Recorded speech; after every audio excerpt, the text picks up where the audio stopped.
Monsieur Charlie Rose. Thank you for having us. Charlie Rose! Yeah, it's all good. It's nice to be in my, this is my little den, really, where I hang out with my bikes. We came in early and was like, there's weightlifting in there, there's darts, there's like tools and stuff. We're like, It's quite cozy, isn't it? why do we need to ride trials? We could have come here. Yeah. No, it is good in here. I do like it. And I've got so many, like, bits. The merch is coming along, or like all the broken bits. Yeah.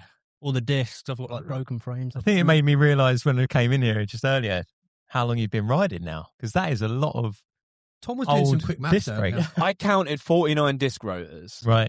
So if you've only got one disc rotor on your bike, let's say hypothetically, I know you probably was dual disc at some point and stuff. I can see like what looks like a 140 rotor up there, maybe. Yep. That is correct. A little smaller one there. Also, I don't think I actually kept all of them, to be honest. So this is just 49 there, but even with just those, if you have one disc on your bike, it's like a disc a month for like 4 years. No, disc every 2 months, 8 years. Can be true, to be fair. Because towards the end of 20-inch, I was like, discs like slightly bent. Swap it out. These don't even look bent. They look absolutely fine. That one looks fucked, Steve. Yeah, one of them is bent. I'm sure Chai could make some work. Yeah, oh yeah. I don't know if any He might have offered you some money for them. Like, You come need to in be a with scrap metal dealer to Andrew Shine. The irony is now you don't use disc at all. Yeah, exactly. Yeah. It's literally just Still doing well.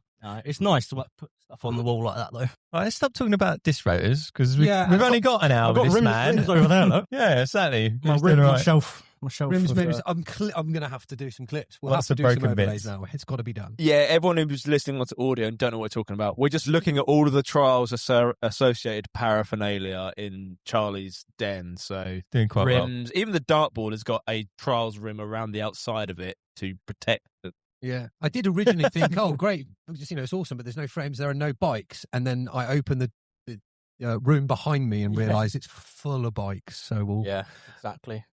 Well, thank you, Charlie, for bringing us into your home, your workshop, your den.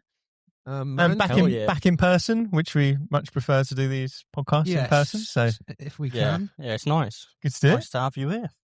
We've got a lot to cover in Of probably course. under an hour. So why don't we kick off with talking about last year? Amazing season for yourself. Yeah. The winner of everything. I think you won. Yeah, you could say, You completed you could say trials. that. Completed it. But actually, I think the last time I came on, I was like deciding whether to ride 26. And then, 2 years later, I've had a mad few years, to be fair. Like, I couldn't believe it. Like, if you told me on that pod what would have happened, Yeah, I wouldn't remember have- saying, like, I really hope you get there, Charlie, and get up to the top. Yeah. Let's bridge the gap there then. So you said you were deciding whether to ride 26. Did we get this? It was just after riding a bit of winter. It was the lead up to the start of the season, I think, wasn't it? Yeah, like, well, it was like end of 23. I was like fed up with this little Yeah. bike. Yeah. And Adrian actually lent me his bike, and then I just started playing on the 26, and I just got like, my level just went up so much that I was like, oh God, I've got a problem here. And I think on that pod, I was half convinced that I was going to be on 26, but I still like didn't want to accept it because I don't know, I've been a 20-inch rider forever. Yeah. And I'm just going to go and ride a 26 randomly. So Huge part of identity, wrapped up in. I think I spoke to your dad as well. I remember there was a chat in the barn, and it was kind of question mark over like what the season could look like if you're riding the bigger bike, and clearly, the potential was there. And I think also like people were saying, well, from a winning point of view in that category, it was almost like impossible to win in 26 compared to 20-inch, because 20-inch was a bit more choppy and a bit more, different riders winning at a different time. But 26 was like consistent all the time. Well, who was that? Don't know. But going into it, it was a bit like, it's not really about results. I'm riding this bike way better. Yeah.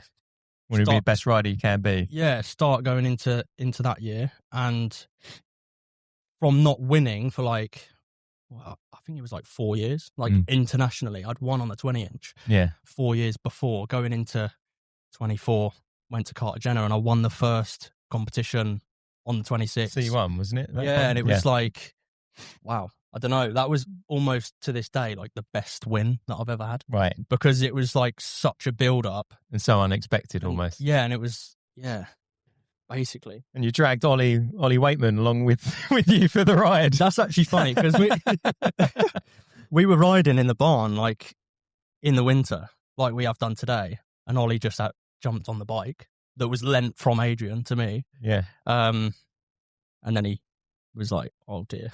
And I think it like just happened the same with him. Like he was It sounded quite convinced. unexpected for both of you. Just Yeah. like, oh, actually, I'm enjoying this. I'm actually quite good at this. I like your word though. Oh dear. Yeah. Oh no. Like, what does this mean? Have I got to just restart trials again? Have I just been wasting my years? You just made it even more competitive for yourself because Ollie's been up there top 3, like and fast consistently. forward from that, you got onto a bigger bike and then got a new sponsor, and then they made you your own frame. Exactly. Yeah. Which at the time, the short bike was a bit rare. Like in 24, it was a bit like It was custom. it was like a new thing, but then Clean creating the shorter bike was like, well, that's the way to go. And well, it worked. Right. It works for me. And it was, well, last season was unreal. I didn't think I could top like the 24 season, but then 25, even better. So, Yeah, and your own pretty good. merch at that point too. You didn't have your merch when we last spoke. I think. No, No. probably not. I mean, I made a few t-shirts here and there, but yeah, now I've got the merch on trialbikes.com. Yeah. Plug. Contract done. No, But yeah, it's nice. It's nice to basically go into a more professional way of But you're going creating about a personal trials. brand. Yeah, and I think a lot of other riders that are up there, it's like, you know, it'd be nice to see a lot of the others trying to go that way as well. I Only think you grows, have to. Yeah, I mean, it grows the community if you do that. Yeah, it gives something for people to really latch onto. And I was just speaking to your dad outside, obviously we can go into in another podcast, I'm sure, about the support that you have going forward with this, obviously with Alba, I give him a big push here. But it's so important with so much trials content getting uploaded and stuff. If you only put something out, say like once a week, it can be really easy for that to get lost. You have to be so consistent, so on it. Just to cut above the noise of everyone else, really. You will get lost once a week at that point. Yeah. And behind every successful man is an even more successful and powerful, supportive woman. So that'll be a whole other podcast. To be continued. To be continued for that. So, but today's obviously about you, Charlie, really. But there was one thing I was thinking on the way up here. At what point, when you got on the 26, because that was new to you, did you actually think, I think I can compete here? I think I can be in the top? Well, like you said, was it just purely, I feel like a better rider Well, it on might this not be bike? till you were on the podium. Yeah. You know, it's like, I didn't cross my mind until I was there. But there's that, like you said, oh dear, there's a concern. Yeah. You're giving away your identity, so to speak, as Tom was saying, of a 20-inch rider, trying something new. You're like, oh, well, now I'm in a different category. So at what point did you actually think I could win? Yeah, I think to start with, I was just like riding the bike to ride the bike and have fun and like just see what level I could get to. Because when I was on 20-inch, I was obsessed with winning and like it was too much. And I think I see a lot of riders like me, like now, that are like obsessed with winning, but they're not enjoying the ride and like just getting to the best level you can. And there was points where I was like, well, I could be competitive here because I'm better than I was on a 20 and I was getting top 3 on the 20. So it was only until I started competing, Cartagena, for example, the first competition on the 26, I won. And it was like, I'd just beaten Borja Alejandro, who I was trying to beat all year, all season. In 23, I was trying too hard because I never did it. And obviously, so for some context, in that particular competition, it's 20 and 26 competing against. Yeah, it's a each other. C1, so it was like mixed, and it was a final with mixed riders in it. Like it was proper, but I think the mindset that I had going into it just proved to me like, what the hell? Why do I need to be so obsessed with winning? Yeah. Just to get to a good level, and then just ride. Try not to overthink it, and That's a key point here. And then I won. Enjoy it. Help. Don't overthink. And the What's winning. it? Yeah. Right. I mean, like, There's a clearly, good analogy for that. I'll have to cut in there. For Yeah, like, go on. in most things in life, like people say, like, if you try and focus on like making money, you won't. You got to enjoy the process, and it'll come. If in the same as like if you're in a relationship and in sexual passion, whatever. I didn't want to go too well there. What are you Tangent. going on about it? If you think about the end goal, it doesn't come. It doesn't finish. Yeah. You Yeah. have to kind of enjoy the process. Sorry, well off topic there, but yeah. No, No, But yeah, I can see the point coming through. It's It's valid. Yeah. a But valid as you're point. saying about enjoying the ride, I think you have that, like, you show it on your face every competition. I think that is what sort of the riders in the community and supporters have come to love about your riding style, that it's so fluid. You've always got a smile on your face. Even if you like have a crazy crash, you're like laughing about it. And I think that is such a positive attitude to have in the trials world. Like, I think, clearly Yeah. it's been helpful. I think it took a while for me to actually understand that, though, because like I was like that on the 20-inch, but also I was annoyed at not winning and like, I don't know, too competitive. But yeah, I think where people do maybe like my style and my riding, it's because I am thinking about trying to enjoy it. There's so many worse places that you could be than at a competition Yeah. competing to win. Like, you got to basically open up and You're putting enjoy the fun that first. Yeah, really. And, that's really what any sport should be. Of course, competitiveness is a great driving force, but Yeah. you really are putting the fun first. I think everyone relates to that. Before we move off on this, I know we're still circling around the 20-inch thing, right? I just want to throw devil's advocate here and just ask a really wild out there question. Oh dear. If everyone went to 26, every rider obviously you've ridden with all the world's top riders, what do you reckon the top 6 would look like? Really interesting one. I think it's just like, Or I guess it's, I'd say it's just top 3 of each class. you think that will just translate over? Yeah, I Get think anyone. I think the top 6 would be the top 3 in 26 and the top 3 in 20-inch. I don't think it's like, unless a rider does actually suit a 26 better, because for me, I think I just suit a 26 way better, and my level did jump. I don't know. I think that It'd be interesting that's to my know if the 20-inch, it would hinder their riding, like the likes of Alejandro, Borja, Eloy, like the Spanish trio. If any of them Because I don't know, this is what you may be getting onto, but I mean, the example I'm thinking from history was possibly Abel, because he was obviously very formidable on the 20-inch, and then went to 26, but then couldn't find the same. But Abel was bunny up king, and the technique of pedaling was a 20-inch like super powerful kick, and that just doesn't really translate onto 26. But I think the riders now, the top 3 are all doing that same pedaling 26 like me, Right. so I think it would translate massively, and they would just be I think they'd be savage. I think Eloy could be pretty savage on a 26, to be fair. It'd be really interesting to see, because actually, normally in the off season, like this time of year, there's always videos floating around. Like we've seen Danny Baron playing on a 20-inch and like messing around and picking up like different bikes. But You've seen Charlie actually, with a 26-inch front wheel and a 20. yeah. Vice versa. Could be a new category. Still waiting for that video to come out. The official edit. Actually, that bike was insane. The little wheel on the 26 like bike, I was gapping massive because I'm gapping normally, but the wheel is like 3 inches lower, higher. I don't know, and I could gap further. Right. There was one on Trials Forum years ago where someone had they cut their forks so they got the bottom part of the steerer, so all the headset and everything's all together. They just cut the forks off. There's no forks there. Oh, So they were doing humongous side ups to rear. Because the lightest front end They could possible. go right up against the wall. The wheels to get in the way. Like free Pogo stick, basically. preload just right next to it. Whoa, wow.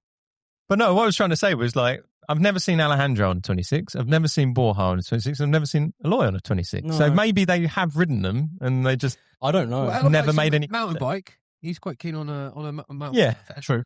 You've recently been posting some clips on your Hope mountain bike too. Just like I can see. Yeah, that was like just.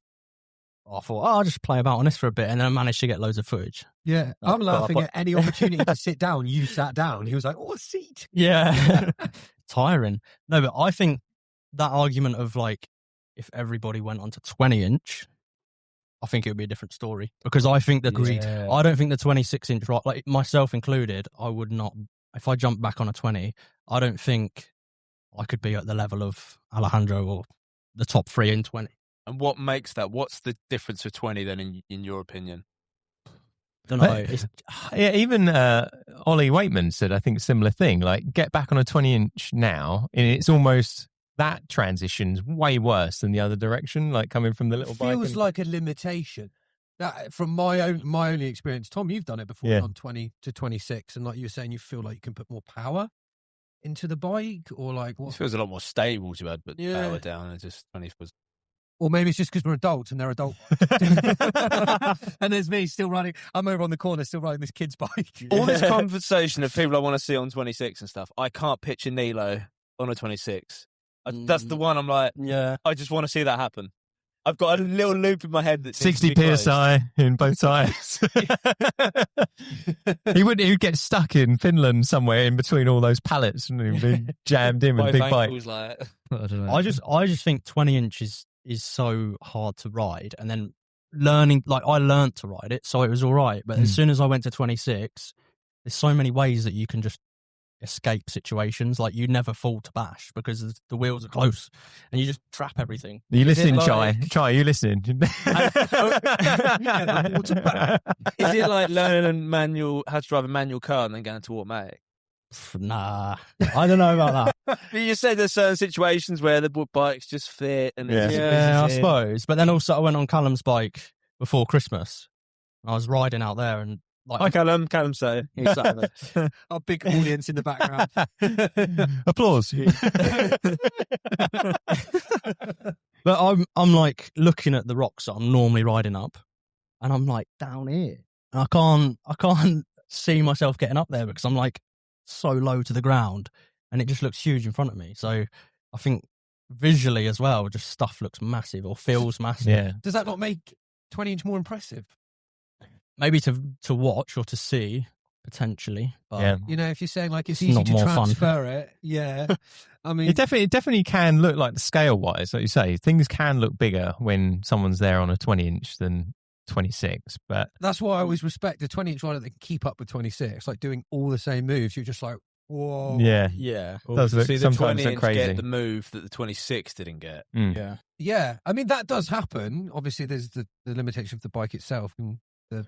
And also, it might be because of the way the gates are positioned, etc., and stuff. Yeah. I was just thinking, Vince is the only one I can think of that's ridden 26 for a long period of time and then gone and ridden 20 for a season. Just going to say that. I think I don't know how he did that. Yeah, I mean, I think he was just at a level where he felt like a new challenge, and he fucking trained hard for that. And I think he came second. He did win. I think he won a couple of World Cups or so. Right. Yeah, I mean, he was up there. Which is crazy. That is crazy. Yeah. But he had a modified bike for that. I think it was longer than the average. Right. Like from Cox, they decided to make him a special bike, and I guess it worked for him. Yeah, but it's like have a 26-inch size frame, put the smaller wheels Yeah. on it. And But then I don't know if it would necessarily work now because the sections are so like. That might not come through the microphone. TikTok over there. Yeah. Sergey's doom scrolling in the corner. Another audience there is on OnlyFans. I just don't think it would like translate now because all the sections are so demanding on like in every direction, like hooks and gaps and technical stuff and long sections. I don't know if it's like in the past the sections seemed a bit more like one-dimensional where it was kind of moves. Do you know what I mean? Yeah, like, do a side up, do a pedal up. Yeah, move on to the next thing. Yeah. And then... Well, it used to literally be like, I know it's obviously prior when the gate system came in, but 6 gates, like that's kind of what it used to be. And it was like, that's one move, another move over there. And now it's like A, B, C, D. Yeah. It's like, it's a line. Each part of the section is a line. An alphabet before and we it's know already, it. he already struggles to not miss a gate. Poor old Charlie. Yeah. So Come on, that was back in 22. Like, that's like, I know, I had to bring it that was up. like 4 years ago already. Mate, I tell you why I know how Still you know. loses sleep over it now. You printed off a banner that says "Don't miss the gate." That is true. You can put that in the B-roll. So, I mean, yeah, that's just an added element. There's one thing I wanted to ask about. You said about the sections, right? Obviously, you've been, God, I'd love to know how many sections you've actually competed in your entire trials career. It'd be interesting. What's the sort of thing that you find we need more of in World Cup sections? In terms of like the techniques or like level or... Well, yeah, techniques, level, what would you change in the sections themselves? How can they be better, basically? Yeah, it's a much better way of putting it. I don't know, because I think each competition always has like a different kind of theme, or I don't know, like each section's just different in different ways, and I think they're all right. Would you like to see more gimmicks, though? Like more sand. More, what I mean by that is more sand. But I think it has a place, like Takeshi's Castle type. yeah. Well, where no one wins it. They just all fall off. I just think it's good to have a mixture of everything. I don't think you need like one thing. Like if I wanted to win everything forever, I would say like have really long sections that are, right, know, like which suits me. But I actually think there is a balance already. You just need, well, like each competition, each sections have different aspects. The sand, I don't like it, but it is A challenge. It's cool because it's different, you know. Yeah, and it is a challenge. It is hard. So, yeah, I don't know really. I'm trying to think of another way to ask that question, because what do you not want to see? Or is there a time you walk around a section you go, well, that's pointless? Like, I think we've all walked around sections and they put like, I know, 1D is like on the floor and there's a little rock on the floor and it's just like time wasting. Is there things that you walk around a section you go, oh, that's just stupid? Yeah, I do look at stuff like that when there's like a gate that's an A and a B and they're both just pointless, like easy rocks. I do find that a bit annoying, but I think each section has to have different qualities. Like maybe you have an easier section there, or that's an easier sector. That's good for a lot of the other riders to get points. And also, like for example, you mess up in a different section, there's points there to just be taken, or you mess up in that section earlier on. That's like 20 points that you've missed out on, like 3 points. I think it makes, I don't know, I don't think it's always a negative thing. All right, well, I see what you're saying. Let's look at it from a different angle. From a spectator's point of view, how do you think they could improve the sections, not for the riders' gate, but so that more people come to the event, that the spectators could enjoy it and see more of what would be your angle from that perspective? Yeah, I mean, we know where to stand when we're watching stuff, don't we? Or with the camera. Yeah. Like you go to the side because you want to see the size of the gap. Or what do you want to say over there, little boy? Build it like the Danish. Yeah. Let's build it like the Danish. I was going to say, like, the layout of where the sections are. Yeah. It's nice to be able to walk around the section and, like, see more than one angle. And also grandstands, like, to sit down. Because a lot of the competitions I've been to last year is not seating. So people come and have a look. And people are interested because it's like, what the hell are you doing on a bike? But you can't like sit down and relax and then watch it and get into it. I find that frustrating. Yeah, they're not going to stand around for 30 minutes, but they will sit down for 30 minutes. Well, even the screens, Glasgow was like that, wasn't it? Us spectators at Glasgow, we was in the green, but the trials was behind us, but we was looking at it on the screen. Yeah. The screen we couldn't see the elevation. Yeah. Enough. So even if there was seating there, you can't sit and enjoy it. It has to be bandstand seating. Yeah, you do need it, and that is true of like the World Champs or some of the World Cups, like where there's sections in a line, and then you've got these like massive start and ends gates that they look lovely because it's like blocked out the view. Yeah, it looks great for cameras and stuff, but if you're there trying to watch, you can't really make out what's going on. China was terrible, wasn't it? We should find ourselves a scaffolder and get them to build all of the spectator things around the sections. That's what I would imagine. I mean, picking like leveled up gladiator, like Roman gladiators, like the thing. I've forgotten the name now. What was the Colosseum? What was the name of the French World Cup, the last one of the season? Cordon. Yeah. So they had built up the grass like a bank all the way along the front of the sections to try and make it great visibility, and as a result of that, it turned it into a mud pit because basically all of the rain just drained into the bowl, and it made some pretty sketchy riding in that competition. But that worked out as well for you, didn't it? Yeah. Well, that's a good idea actually. Like natural banking. Yeah, like, that does work. But then again, people are still standing up, and I can't stand up all day. Yeah. And I want to watch. I do want to watch when I'm at a competition as well. But it's just money, I think, isn't it? For these events, we all know trials, it struggles to get the funding. We would love to see more funding behind it. I think hiring a grandstand is probably lower down on some of the organisers. We'll just build our own bleachers in Bike Trial Academy. Yeah. You know, I think that's what the Americans call them, bleachers. We call them like grandstands, don't we? It's confusing. Yeah, it probably does come down to money at the end of the day. But then it's kind of like more people come, then they'll be there for longer, then they buy the food, and then they're there. Yeah. I guess it depends on who organises it, who takes a cut, really. But yeah. Sorry, go ahead, Steve. I was just going to say, are we done on this one? Yeah, I was going to say, you're not concerned about, the seating because you're in it riding, which then probably leads on to Steve's next point. No, but that's not necessarily true because I go there I'm there a few days or a day before, walk the sections. Then there's a quarterfinals in a World Cup, and I like to go support other riders, but also just get a gauge of the vibes of what's going on. Yeah, because I need to be in that situation the next day in a semi-final. So I do like to sit down and have a look around. Yeah, soak it up, with the spectator experience and be a part of the event. Yeah, like as much as, and then that kind of makes it that little bit more fun for you because the pressure's off. You're like, oh, wicked! Now I can watch Callum fall off. Oh, poor old boy. Sorry, Callum. But I've been in like competitions where I have just like on the Friday when it's quarterfinals, I've been walking around checking it out, but then the next day I was knackered, and then I've had a bad ride. So I've learnt from that, but it's like, it'd be nice if you had a grandstand for me.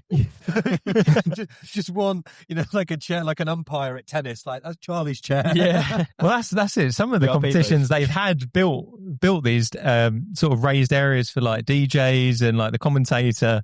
Like you need the VIP ticket, don't you, to go and get a seat up there, and that's like perfect view of everything. I mean, some of the competitions we've been spoiled, like some of the indoor competitions.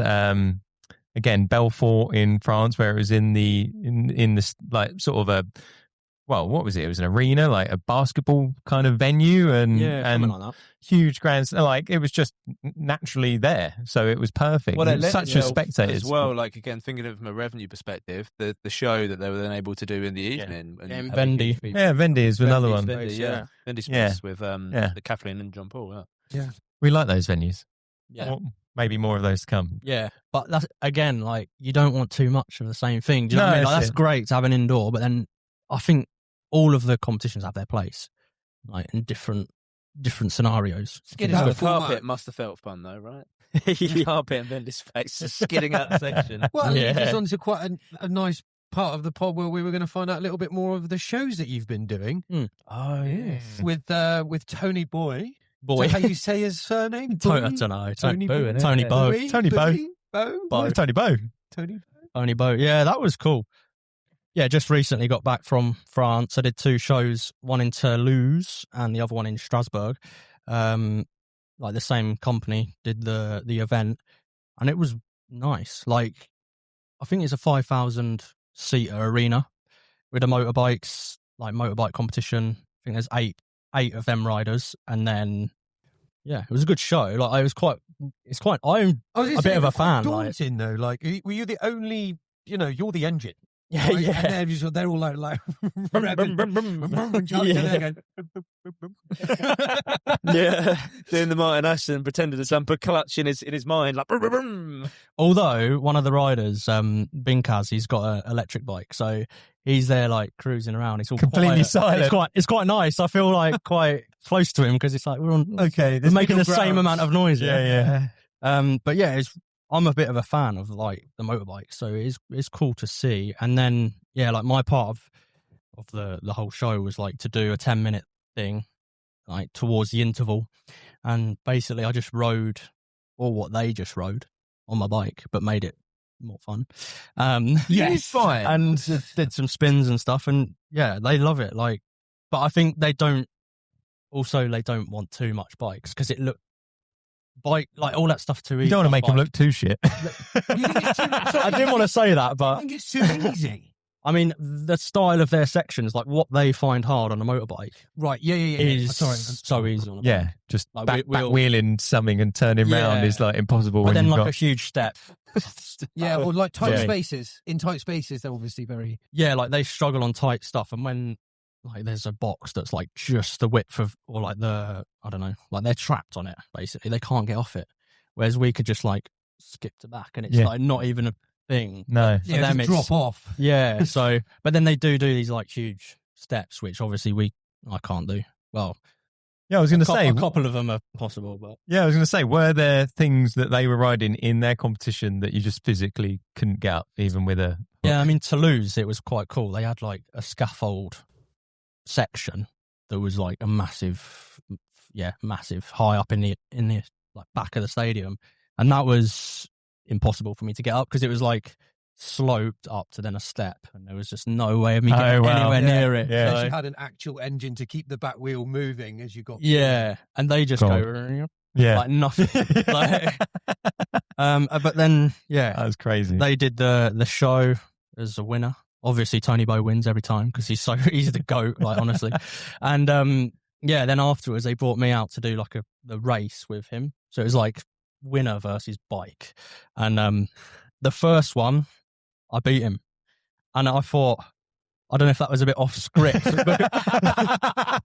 Yeah. In the earpiece, tell Charlie slow down. Oh, yeah. Down, That's like wrestling. He wasn't supposed to win. So the cyclist has been disqualified for unknown reason. Yeah. so you beat Tony. Yeah, I beat him by like 2 seconds, I think. And I mean, it was good for me. The section was rocks and it was all pointy, so it was good for me. Did you get to look at the line beforehand? Was it like typical competition? You can go and scope it out. Yeah, not really. Like he wouldn't let me practice on it, so it was all like first go. I didn't get to Interesting. try it before. Did he practice on it? He had a second attempt, didn't he? Yeah, he did. To be fair, but all I think I was saying to the other riders, like, surely we need to like let him. Like he needs to have something where he can be possible, because I knew I was going to smash him on that one. But Yeah. like he needed like, Are you sure about this, guy? Handicap or I'm just something. going to thrash him. Like it's not fair. Key, man. That's what it's about. You say he's a world champion? but it was like he'd done all of that competition. He was insane. Like he cleaned nearly everything. You coming And to beat the him? crowd's loving it, and he's like, "Whoa, Tony the King!"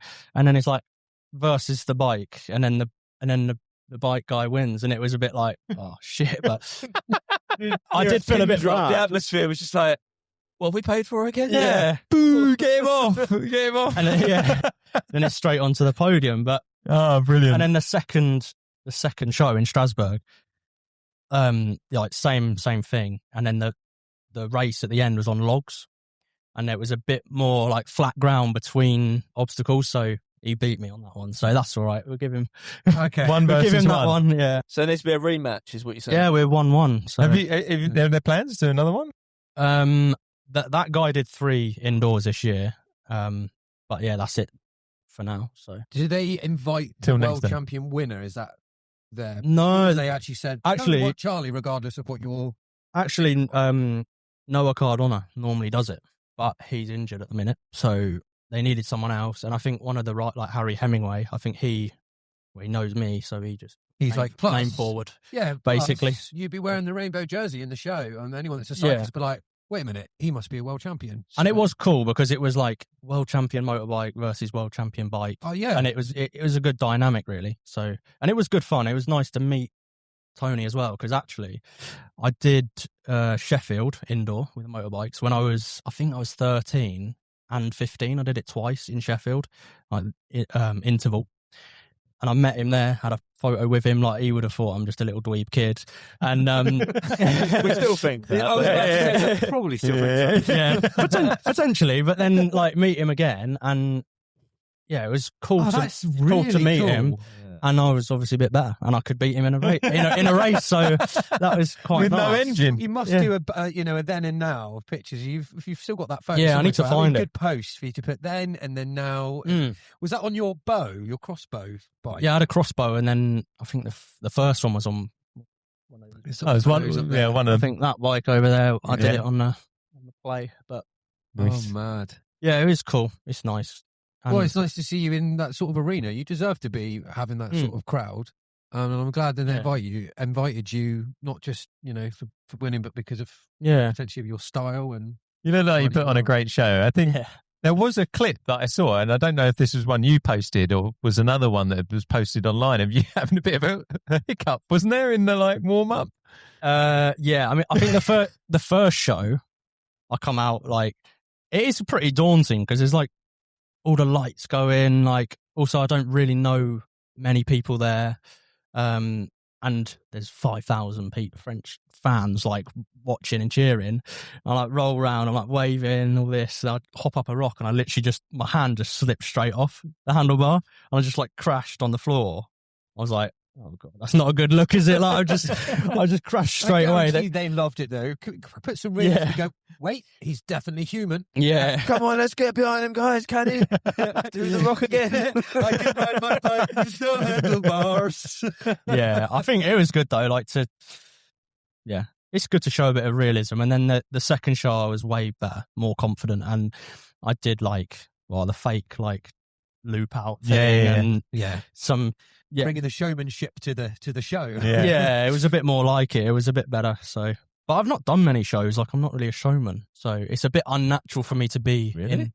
You just do it in competition. Yeah, exactly. Showing off in competition. He does it in competition for no money. Yeah, but and it's oh, hang on a minute, this should be my job. Yeah, it's just I'll hook to front and stay here on the front wheel for 10 seconds whilst and then just manual down this thin beam.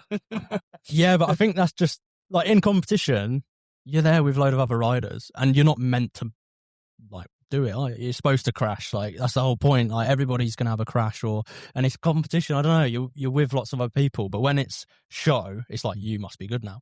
You need to prove how good you are, and I find it a bit I guess you anxiety about it. I guess you have to kind of big it up more than what it is, right? Yeah. In competition, you're doing the thing, because by virtue of getting through the sections. Yeah. But in a show, it's almost kind of, I guess it's like when rock stars go on tour and they're like, Longstow, Cambridgeshire, this is the best crowd we've ever seen. Yeah, and it's just so and play it fake. Because I'm a victim of that too. I'm always going oh my gosh, I don't know if I can do this gap. Trying to put that on your face when you're I'm easily going to make this gap, but you're putting on a show. Yeah. So the outcome of it's you're trying to fake it. But actually, that reminds me, because in the last show, there's these massive wooden boxes, and I was like, oh god, I don't know if I could do that. It's probably 2 meters, and I did do it just after the show, when everything was finishing and everyone was walking out, but I wasn't sure if I could do it. But it was on the limit, but it would have been so insane in the show. But it's I couldn't have faked it, and then I probably crashed. Yeah, I don't know. It was. Yeah, no, I get and it. it's that type of thing as well. No one knows if it's be humbled in front of 5,000 people. I promise, I am a world champion. I promise. That is one thing you do realise about some shows, though, that you jump up a 2 metre high step, and if you jumped up 1.5 metres, people would still be probably they're just still wow, that's insane. I think that's It's got no motorbike to even get up that step, and yeah, unless you're actually writing all the lengths on there for the show, oh well, that was 1.5 meters. If someone can notice a difference, but even then, you still can't appreciate it, can you? Because they've got no concept if they're set up in the grandstand or if they're seeing it on a screen. Unless they're there on the bike looking at themselves, no one has. That is true. Yeah, it looks distorted because they're all sat up there, and it's the box. You don't know. It's just without being next to it. Yeah. This is one of the things that I do in those types of shows, and what I believe should be in more competitions is they make an obstacle based off a real item. That's what I was saying. So if there was a post box, build the post box to that height, make it look like a post box. That's what I think we need more in. Put the St. Paul's gap in a section. No, for real. Fine box. Radical Bikes did it. They built a replica of St. Paul's, and I think the competitions would be more relatable if there are those elements in them. Now, that's going to be more work. You need more design people. You need, proper set builders. Yeah. But then don't you think like I think a lot of it is camera work and like perspective, because 100%, Charlie. if, Yeah. like I feel like That's why we get Tom to film it. Yeah. Well, I mean, that's every street trials edit ever. It's like, no, like camera lower. Yeah. But that wall looks bigger. Like, put your handlebars down, whatever. It's handlebar height. No, yeah, absolutely. but right. I think it's like the sections are cool, like they're good anyway, but it needs to be presented in such a way that's like interesting and like relatable. And I don't know how you do that, but yeah, I just know that it's for me. I find it so interesting. Yeah, like, I think more to themes. see stuff, but Yeah, no, I think you're on the right. We're on the same sort of lines here. Like, a bit more themes. but I do. Yeah, I like the idea of having. Section 1 is London. You could have That's from yeah. London. Section 2 if we had Spain. can you imagine a World Cup in London with like black cabs and red post boxes? Thanks, man. Would be Yeah. epic. Yeah, Tom's smiling, but Yeah. using his black cab. Yeah. We're borrowing Glass that. roof, guys. Come on. That is true though. Like I think without organising a competition or like organising something like the World Cup, we can't say because it's so. I think it's so difficult. And I was Yeah, speaking it to is. Vito in Spain a few weeks ago, and like he was just saying how much work he put in to do Switzerland, and like he's so like he wanted it so good, and it was very good, but like the work that he's put in. It's just People don't realise, do they? No, you just can't, like I don't realise. Well, we there's only don't realise. It's one not, thing has to go wrong. Like any little thing can go wrong. Like there, something like, oh, we haven't got this or whatever, and then that kind of voids all the hard work you put in Domino all the effect. other areas. Yeah, It's so hard to get right, and I can imagine from anyone who's put in a World Cup, I can't begin to fathom how much goes into that. yeah, and he did put so much work in, but now he's like he can't do it again. Like he's burnt out from it. He can't do it again because it was just too much and so much. And I think that's so sad because it's like it's such a good event, That's but been the case with you can't do it again. Well, it's I think Berlin, insane, but you can't do it again because it's just too much effort. we've had lots of competitions backed by riders, and I think a lot of us sat here, right? We don't even know half of what it takes to sort of set up a competition. You've got to get the riding funding part, okay, and but the other yeah. bits like to get people there. Was it Eirik Oltang did the Norwegian World Cup, and like I know he was just like stressed out trying to find sponsorship and like just help with. I mean, he was lucky enough that he had his own rig. He had a lot of his like own AV equipment that he could bring in. That made it maybe of a cheaper event for him to host. But yeah, like and then you think of like how many Kenny did in Belgium, and I'm sure he managed to like get decent contacts through his sponsors to help with some of this stuff. But still, you're almost probably it's better massive off. Probably similar way to how they do TV shows and stuff. It's probably as much work to put on one competition than saying, right, let's just do a 3-year plan and put on 3 competitions because the resources you need to then get in place for one.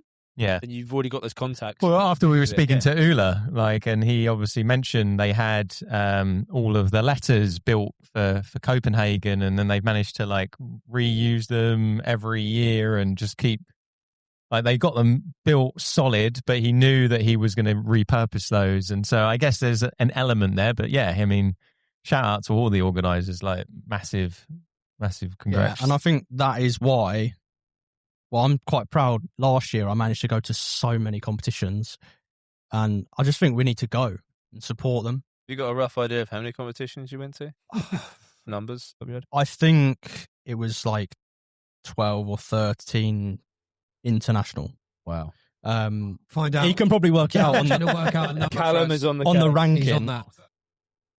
Yeah, I was to say, there's probably check our little shared folder list. There's probably something in there. I think it was like 6 C1s and a HC, and then the World Cups, World Champs, Europeans. I know you get challenged and stressed enough just holding a jam here or something like that. Yeah. Let alone a competition. 100%. Well, doing that, so putting on here the academy coaching that you do, Yep. Academy going coach. away, and obviously I'm sure like there's been many times where one competition finishes and you don't even unpack really before you're then going to the next one. Yeah, especially in the summer when it was like Europeans in Denmark, and then it was straight to Cordon. It's like not much time in between, but it's definitely worth it. And like even just going to C1s and like, well, I went to some of the the British stuff as well, like just to go support it. Like that's what I try to do as much as I can. And yeah, when I organise a academy jam, like, oh, just come on. Put so much effort in. No, like, I always see that because I just want the reward last of year when you were like, oh, but we've got to do this. I was like, Charlie, I'll just bring speakers. I'll deal with this. It's always as long a great as you event. delegate the right task to the right people, it will come together nicely. Which is it going to be an academy jam this year? There is one in the calendar on the exact same date. And yeah, we're just trying to work out what we're going to do with it. Okay, same date as last year, you mean? Same date as last year. Remind me what those dates are. I think it's the 6th to the 8th, is it? What? 24 competitions, including British. So we're just getting some info from Callum. Wow. 24. We did do a couple of 24 competitions. So one every 2 weeks, roughly. Wow, that's crazy, isn't it? That is actually, when you put it into perspective in that sense. But you did get that was the first year you had your van, wasn't it? And you were driving around a lot. So what's this year looking like then? Are you trying to go for 25? I'm retiring, mate. I'm finished. 2026. He's like, I'm retiring. Hang up I'm your boots. retiring. I've got everything. I've won it all. It's like there's some trophies up there, medals behind us. Well, the trouble is, I never really thought. Well, I did think, but I don't know. Like, I've won everything. What the hell? I don't know what to do from here because I've done it, haven't I? Like, my whole goal for a long time was like Jersey, rainbow Jersey.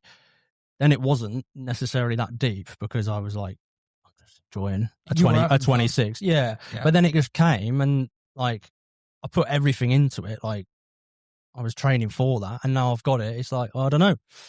What do I do? Tell you what it is. Get back on the 20 and get a 20. Nah, because some people have this, don't they? Well, is the gold medalist syndrome, isn't it? Where they get one, and then it's like they need to get another to prove the Back first. it up. Wasn't a fluke or whatever. Yeah, but I feel like I've done. It sounds like you're in a really good place where that's not the thing for you. Like you've really quite solid on this. And then I look at like what really gets me going, like what actually makes me like Motivates you. Yeah, like what makes me happy. And it is like the rides here where I'm like training and we're doing sections and I'm like pushing to my max. Like that's what really makes me happy when I've had a good ride and I've like with your mates and there's no pressure. Yeah, and we've laughed at you and we've. But it's like, but it's still training because I'm like, I'm doing a long section and at the end of it I'm dying because I'm like pushing so hard. That's what really gets me going. So why not just compete as well? I think there's a key point that you mentioned that I've only heard you say a few times is you say I'm going to go and ride. You don't say I'm going to go and train. And then you did say like I'm riding. It's like training. It's just that simple word that you say to yourself or to your friends can completely change the outcome of what that day is for. Yeah. Training is like quite serious, going to the gym, you train, but you use that word, ride, enjoy the ride. Yeah. It's interesting you say that because like me and Albert talk about it all the time because she's... Sorry, who's Albert? I'm taking you know Albert. Carry on, sorry. I mean, you could probably get into it with her if you get her on the pod, but it's like there's different mindsets in trials where people are so obsessed with training, like level must increase, all like just being too serious in that way. And I think I can name like all the riders that are like that, all the Spanish but that riders. is a mindset that can work, and again, you can draw parallels in other parts of life. Some people that is what they need, to be able to push themselves and get themselves to that place. That is true. And some people like that, it does work for them. But then also, I see a lot of riders that it's not working for them, and it's a bit sad. Like, just go riding, like you say, just go for a ride. Like you don't have to. It doesn't have to be such a serious, deep thing. Like, well, that serious, deep thing can be a very potent fuel source. But you only have a limited amount of that fuel before when it runs out, and it's like, where are you going to get your motivation to ride? You're not going to get the fun or enthusiasm behind it, then you're going to carry on riding because you're still loving the enjoyment of it. Yeah, and that's why like I get asked quite a lot to do training camps or like to host one or go to training camps. But I struggle so bad to do it because I was never taught by someone. Yeah. I was like self-taught. I enjoyed riding with people, but like learning from ways they did stuff. That's how I learn. I don't know how to be like like you must do. Like I'm not very good at doing it. Do you know what I I mean? think we've said that before, isn't it? It's like you stand next to someone, you're like, oh, come on, Charlie, get up there. And or like Ollie as well. I remember asking him, like, oh, how do I go there? He's just like, well, just pull bars harder. But we're not trained. We're not trained by it. people. But I also think it's important not to be trained by people and have like imagination and ability to like get better. Or like, or at with least your mates. Yeah, create your own style. Yeah, someone teaches you like the basics, so to speak, and then you put your own flair on it. Something you said earlier when we were riding with Steve, we're like, oh, Charlie, do that. He goes, Charlie's like, but I don't know where I'm going. Yeah. Like he literally said that. He's like, I don't know what I'm doing. I'm just riding and you're just reacting. Yeah. Vary that a bit, I guess, rather than training, you could be like a guide rather than a guru, right? Yeah. And that you kind of get people to see it for themselves rather than saying you do this. You just go, well, I don't know. How does it feel if you just, relax on the pedals a bit more, or how do you do this? That is true, and that is a good way to like approach it. Well done, Tom. That was very good. I was like, giving him some advice. Like that lends here's itself. what you need to do, Charlie. That does lend itself very well to obviously what you've said in the style of this thing, because obviously with the approaches for the competition, even the approaches to obviously how you train and how you ride on the bike, rather than being this is the structure, like this is how we do it. Yeah, but that's the thing. Like, there's so many trainers that are like that. Which again does work and does work for some people, but it does work for some people. But does it work for them like mentally, or does it work like to get a medal? I don't know. But it's like, what is the end goal of that? Yeah, I see a lot of riders that are just burnt out from that strategy. Like, you must do this, you must do this, and there's a lot of trainers that are too like forcing on the kid or whatever, and then the kid doesn't enjoy it. Like, and they're pissed off. They don't want to ride. Like, it's not enjoyable. And there's so many riders that I've grown up with, like competing with and stuff, and they're burnt out from that way of being. Pressure, yeah. And probably like, I think if I'd have carried on my dad like training me forever, I think that would have messed me up as well. Like, I had to go my own way and find my own. I think your dad knew that too. Way. He's like, I've got to let him get on with it and enjoy it. Yeah. At one point, your brother Sam was better than you. Yeah. At one point, and then he just didn't enjoy trials, right? Yeah. And that was just the route he took. Well, yeah. there was a tangent or so there. Come on. What do you mean better than me? Yeah. No, he was. My brother was very good rider. He was a really good trials rider, Sam. I remember him being good. If he'd have just carried on and had like the discipline to just like go out when it's raining or whatever, like, I think he could have been very good. Do you know what I mean? Yeah. But I think that's where a bit different. Yeah. Yeah. But yeah, anyway, that's my thoughts on like training and stuff, because I did want to talk about it a little bit. So I wanted to get deep there. I wanted to get under the skin of the Rolls family. Are you still journaling? Because remember you mentioned to me a while ago you're actually journaling your training. Are you still journaling some of it? Yeah, I mean, last year I filmed like nearly, not every training session, but lots of training sessions of me riding, and it's all on Patreon. You can see like the way that I just approach a session, and I don't know for sure, but I know a lot of other riders are not necessarily the same as me. Like, they've got certain things that they're going to do on that day, and it's, for me, that's, well, crazy. Yeah. It's too much. Yeah, it is interesting, isn't it? Because we spoke to Carol just over a week ago, and how he was talking about the life cycle and how approaching trials from a very professional point of view of like having a training plan and squeezing in your riding, like obviously nutrition, like having like that real focus, and how maybe a lot of people think that's the only way to be at the top of the sport, to have this like real structured regime of training every day, like, and then you're out on the tractor, ride once a week, and then loose, so. I can see that, and probably before I won anything, probably was like that, because all of the winners were or are like that. Like, it's serious work to do. We're doing this, we're doing that. Until I've come along, I've kind of proved everyone wrong, like in that situation, because it's like, what? I don't know. I've not done that. I'm not like a blooming psycho. You've done your own thing. So who do you look up to then? Is there anyone within the world of trials or maybe outside of the world of trials that you maybe took some of this mindset from then? One that I don't think so, because I've had to find my way. Like when I was like a couple of years ago when I was on the 20-inch, I wasn't that good. Like I was working like too much on the farm. I was training good, but then my mindset wasn't very good in the competition, and like I had to find my way. And I don't think you can take a leaf out of, like, I don't know. No, I see what you're saying. Yeah, like I think you've got to find your way and what works well for you. And the way that I've done it is like probably not the typical, like what people think. Like people ask me how much do you ride? Like how often are you riding? Like even in season, and I'm like, probably 3 times a week when I feel like it. Yeah, like 3 times a week's good, because I recover, I ride a decent session, I have another day off, like do other things. And did you ever have any levels of guilt associated with like that, or have you come to terms that like that's just my pace now? That's cool for me.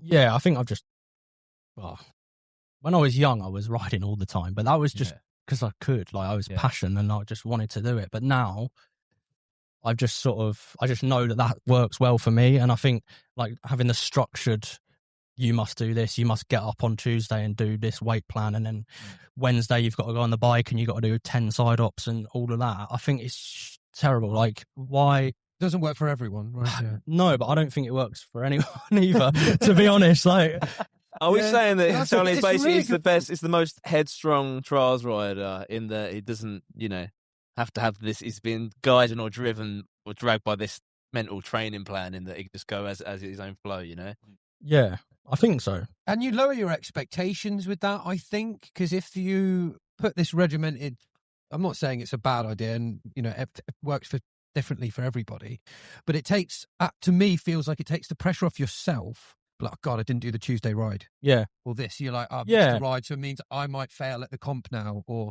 you're kind of putting those. It's like the Duolingo thing where it's like, it gets sad and upset with you, and it starts telling you off, doesn't it? Because you've not been on there and done the thing, and it's like, can't be bothered to learn Spanish. But then, why do I need to learn Spanish? I wonder what language you're learning, Charlie. That's a great analogy, though. French. I can relate. But what about the gym side of things there? I think some people might be interested to hear about that. Are you more regimented with the gym stuff, or is that a similar approach? In the past, I've done a bit of gym. Like, in the past, I've done a 6-week block. Bang, we're going to do this. We're going to get a bit stronger. And I was like regimented with that, like probably twice a week though. But now, like currently, I'm not in the gym, but I'm trying to do like stability stuff. So it's not really gym. Yeah, I was going to say, so you've had the knee injury. So is it now just a case of like trying to do a bit of rehab? Like I think we mentioned earlier, you were talking about sort of the Olympic lifting that you were doing and how that didn't really feel like it translated to trials or making you better on the bike. Yeah. And I think a lot of people have had, again, this sort of perception that if you go and smash the gym, you'll get stronger, and that may translate to jumping higher on a bike. But sometimes just get on the bike. Yeah. I think some people it works a lot, like the Olympic lifting side. I did it when I was like 18 and I was really strong on the Olympic lifting, and to be fair, I was getting stronger on the bike. But then now I bet I'm so weak on the Olympic lifting stuff. When I was in Finland, Nilo and some of the Finnish guys were asking me like, how much do you bench? And I'm like, what's the... He's like, I sit on it. Yeah, I was like, what's a bench? Like, I don't know. I only gap to front on them.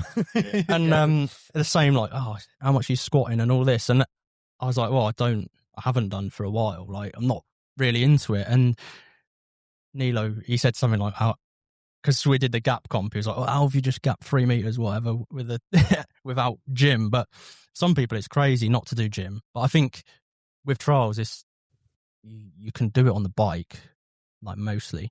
You need technique and you need to be able to like move your body in a way that makes you right. Do you know your measurements? So they said obviously with your benching and stuff, you know your measurements on the bike in terms of side up. No. That's what I love. That's no what I love. idea. It's like It's Does like it feel- it's the bell curve, isn't it? Of like the beginner's mind, us guys in the middle, like, oh, I can side up like 48 inches or whatever. Oh, what's your side up? And he's like, yeah, don't know really. I don't know. Yeah. I just have to get there and find out.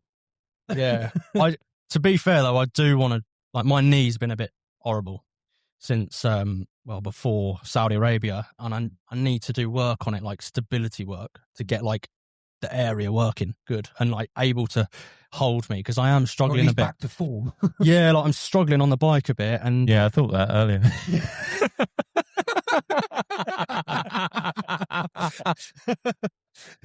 I did a couple of good That's gaps. the only reason Steve was actually able to keep up with him, and then he's still over. Oh God.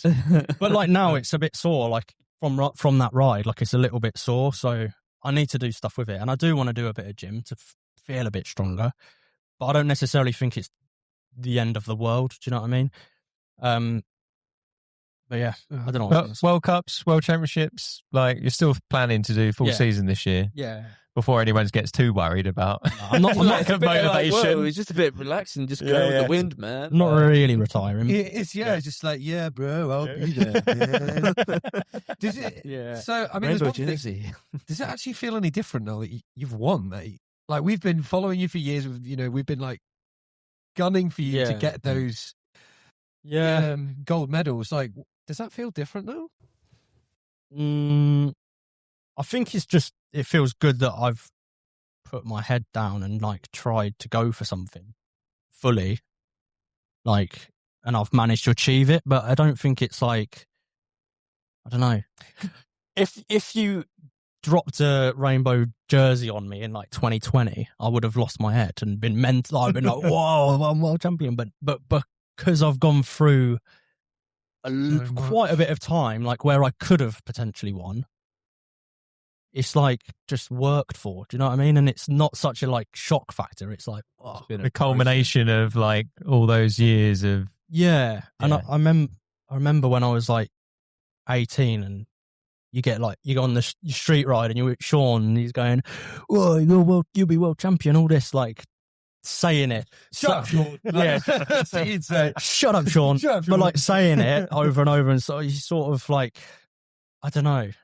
At the time, it messed my head a bit, because it was like, well, maybe I can. Like, I've got the ability, but it wasn't the time, and I needed to like mature. that basically. weight of that expectation. Yeah. Yeah.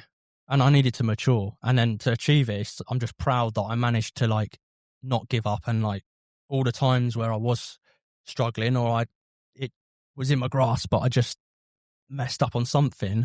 I'm just proud that I managed to just get through it, and then to achieve it's pretty mad. So would you say it's And- like your first podium was probably like the bigger achievement or the breakthrough point, you say? Because that was almost like you're then on the road, once you first got your podium. I don't know, because in 2019 I was still a junior, and I won the junior championship and all that, and I did World Cups then, and I did C1s then, and I won maybe 3 or 4 C1s, and I'd beaten the current world champions. did the Viborg, didn't you? Yeah, Viborg, yes, I was there. and a couple of others where there is like Thomas, who was world champion at the time, and I'd beaten him, and that was like, what the hell? Like, I'm a junior and I've beaten him. Like, I can win. The carrot's been dangling for a yeah. while. And it's I mean, it was there. Like, I could do it, but so at that point, probably I was like, oh, I'm all right here. I can do this, and then So you've blue balls yourself for enough years.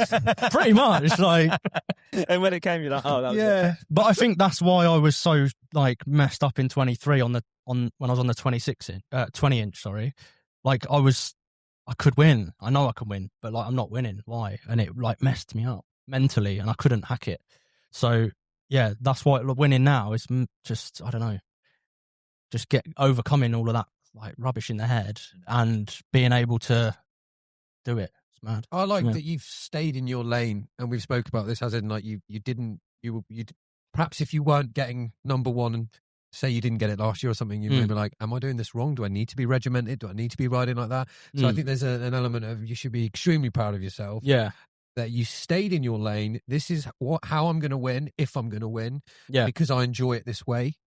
So there isn't, and you just proved to every rider, anyone that's inspired by this as well, that there isn't a wrong or right way to get to the top necessarily. Yeah, I think, yeah, like you say, I think I've proven that you need to be like that, regimented, do it like this. And oh God, I was going to say something really good, and I forgot. I forgot what I was going to say. You just got to buy my merch, and then you'll be as good as me. Yeah. I mean, I heard that. No, Yeah. And if you You just could do sign that. up for Patreon, you automatically get better. Like it just happens. I think so, because through process of sheer osmosis, because all stuff comes through and you learn bits and pieces. I know what I was You going to say. have to. Have to. Go. What I was going to say was, I've never been the strongest rider. I've never been the best rider in certain things. I've never, do you know what I mean? I've not necessarily Can't side up. can't side up for shit. But Goddard. yeah, can't do it. Can't even get the back wheel on, so I can't Goddard. Yeah, no, he's got 26. He's like, Bill Wheel's too big. Can't tuck. But I think it doesn't matter because there's other ways of being the best rider.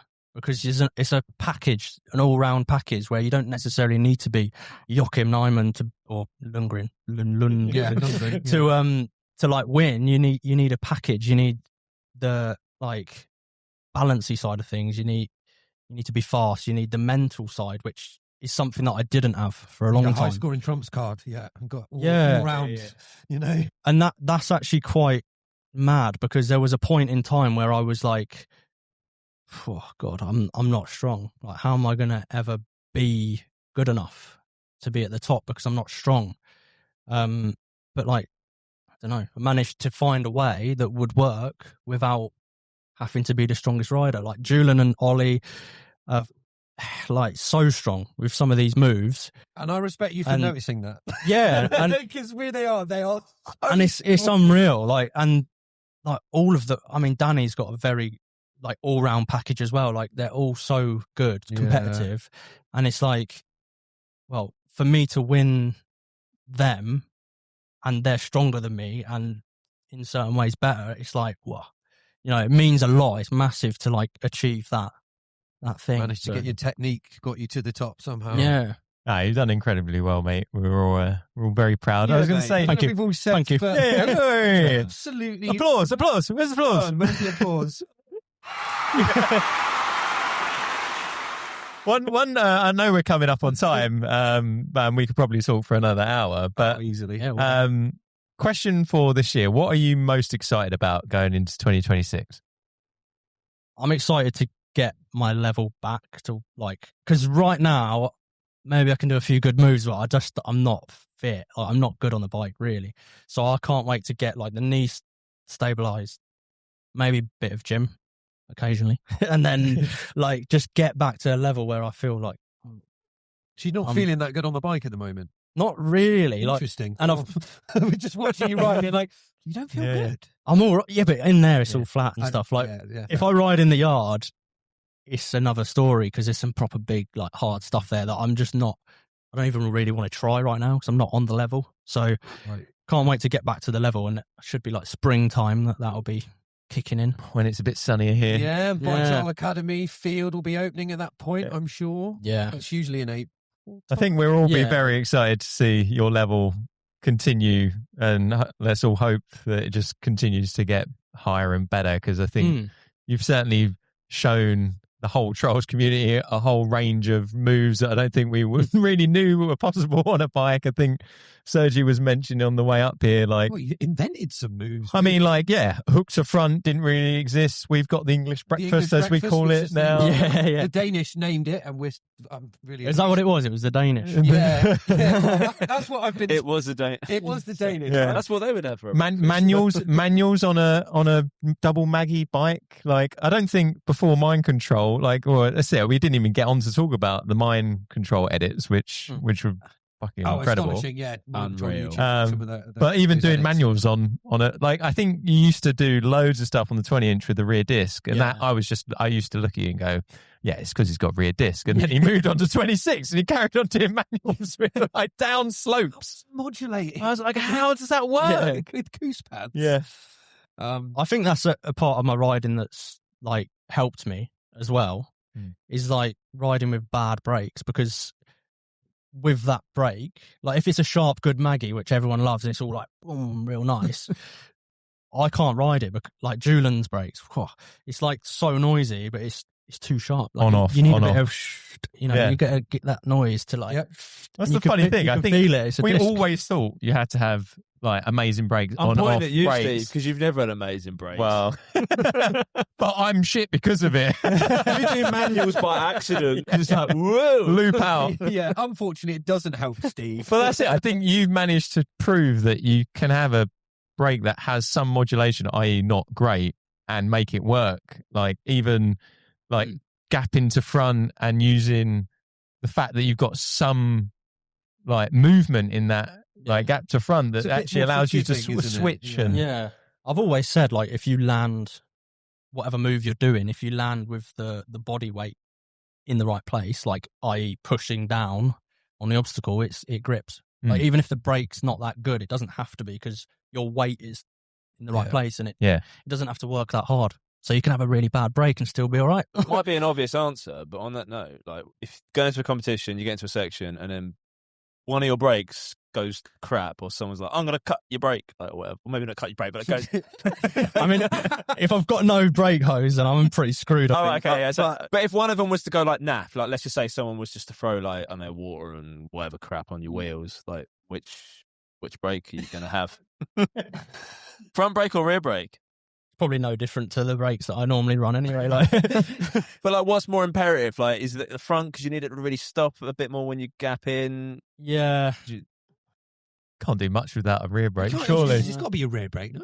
But like, what you're saying, if you're like in, Yeah, some you Probably use the the front. You use the front a lot, gripping up stuff. Yeah, you don't mean like hanging Depends what the hooks. section looks like. Yeah, but then you go and sort of switch to rear, haven't Yeah. you, when they're hanging Yeah, hook and Well, you just hook to what's front. I guess it depends on the section, right?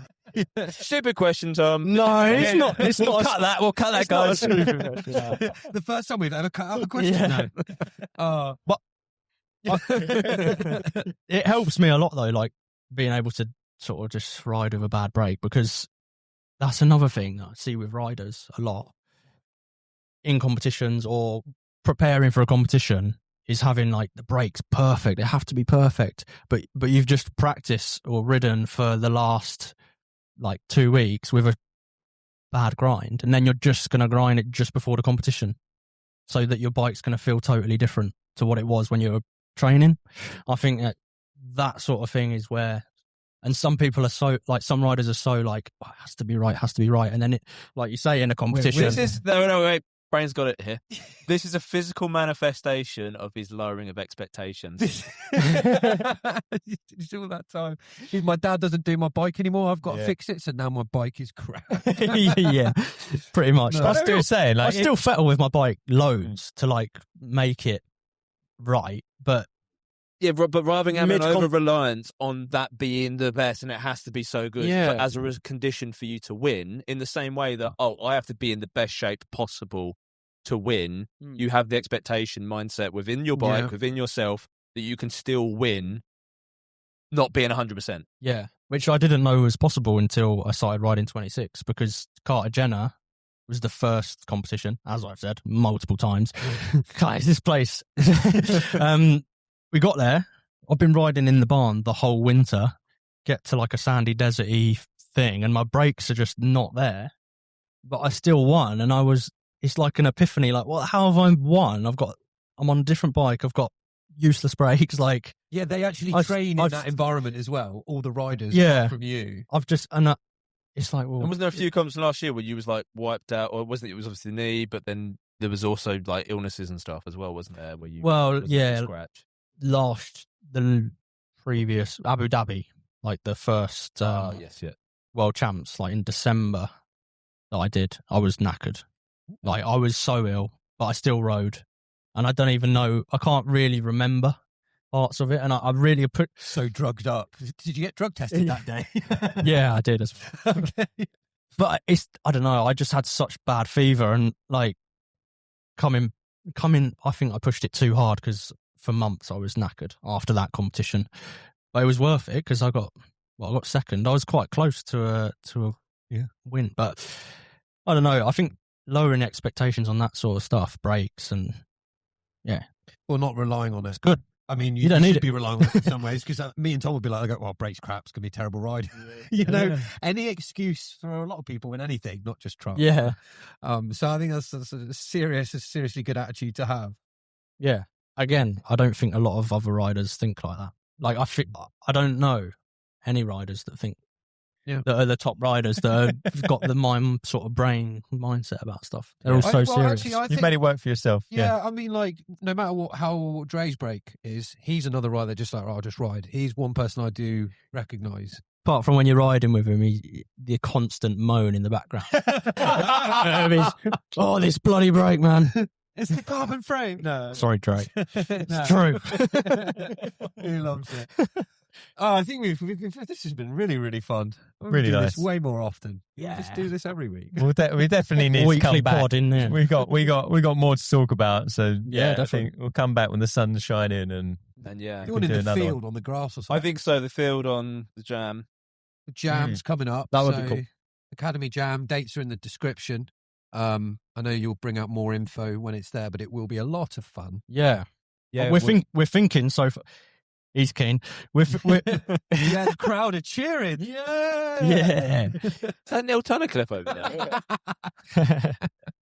So we're thinking, like, on the Saturday, this is just me thinking, to be Yeah. fair, do like a short competition, because a lot of people want competitions like comps here, but we struggle because summertime, it's always busy on the farm. Like, it's so hard to do events in the summer. So we're thinking, like, merge the jam with like a Academy Cup thing. Oh, yeah. On the great idea. Saturday, Everyone can and camp, then camp, all of that, and then we'll do food, food, and burn then all the old pallets again. yeah, International riders welcome. exactly. A lot of the Yeah. They have caravans here on site, so you can all come and stay with the Shindig boys. Come by Yeah, Shindig right. HQ. Tom's got a whole flat he'll rent to you for a few nights. Yes. Yes. Actually, you actually could, Tom. Yeah, come Anyway. by Stansted, and we've got transport. I've got transport options up here as well. yeah, we know a taxi driver. Honestly, Just it's on my way. I've got it. Something similar like that again, because yeah, every single level of rider, just like the balance, and it progressively got harder. yeah, The slack line. I I like think that it's a one. fantastic feature. yeah. Balance section. It's fun, Yeah. and yeah, should be good. I've had quite a lot of the like some international riders are pretty keen to come. Great. So Well, I'm already See if agreeing they're- with you that I will come and do what we did last year and help you out. yeah, So that's Very exciting. Look forward to it. Going to be a good one. damn it! I suppose I've got to do it now, haven't I? You just told the world. My expectation on this now, mate. Yeah. Talking That's about another thing, though. Like, a lot of riders, like kids in different countries, are always asking, like, do you do training camps, or like where they can come to here ride? I train them, but like the Academy Jam is kind of that. Like, but I think it's just a different culture because they want training.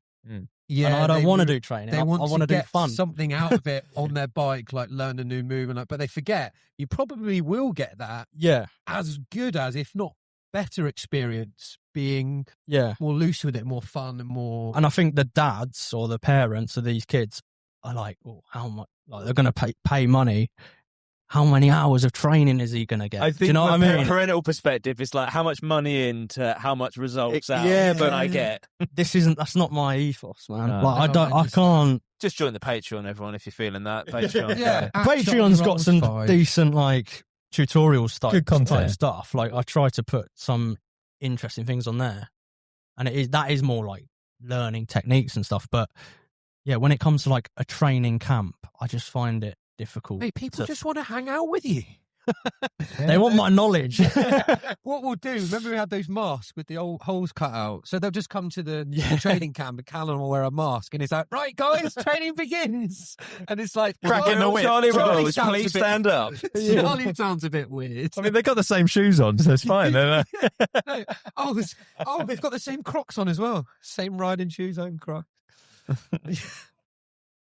Right, we should wrap it up. We've done a 120, mate. You're very special. We've been trying to keep the limit to 1 hour, I think we could cut a lot of it out. but Yeah, a lot of it's useless information, to be fair. it's like, no, that means more work for me, Steve. What are you on about? Also, thank you for getting Josh Leach on, because I was like looking forward to that one. Oh, And nice. Josh Leach is a legend because he's saved my bikes many times.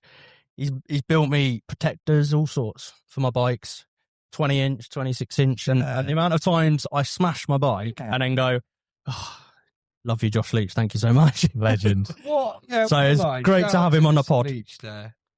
Anyone else you want to hear from this year? Oh God, we've got to shout people out to be on the pod. Have you got Ollie? Ollie's coming on, isn't he? Ollie Waitman. So In the we're pipes. recording this now. It's available to members today, right this second, Oh, but it will be available to the public. So when this is out, it will be out. Oliver Waitman. and Eddie Waitman. Oh, Eddie yes. Waitman is Yeah, also on the list. on the cards. Yeah. Watch out, So Ollie. Eddie, Got we're a coming for you. few to come. And hoping to And get Andrew some- Chai. I love that guy. Who?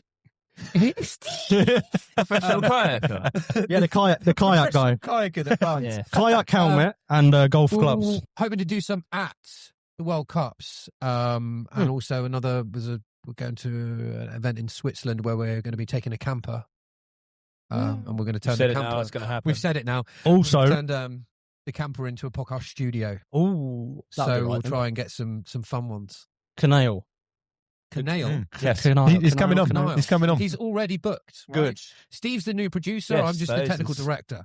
So God, he's getting all the guests in, and then It's getting advanced, he's isn't it? been for those that haven't realised, got Steve's been promotion. doing a lot Yeah. behind the scenes. So thank you. Yeah. All right, should he's we a end good it there? Nah, let's carry on.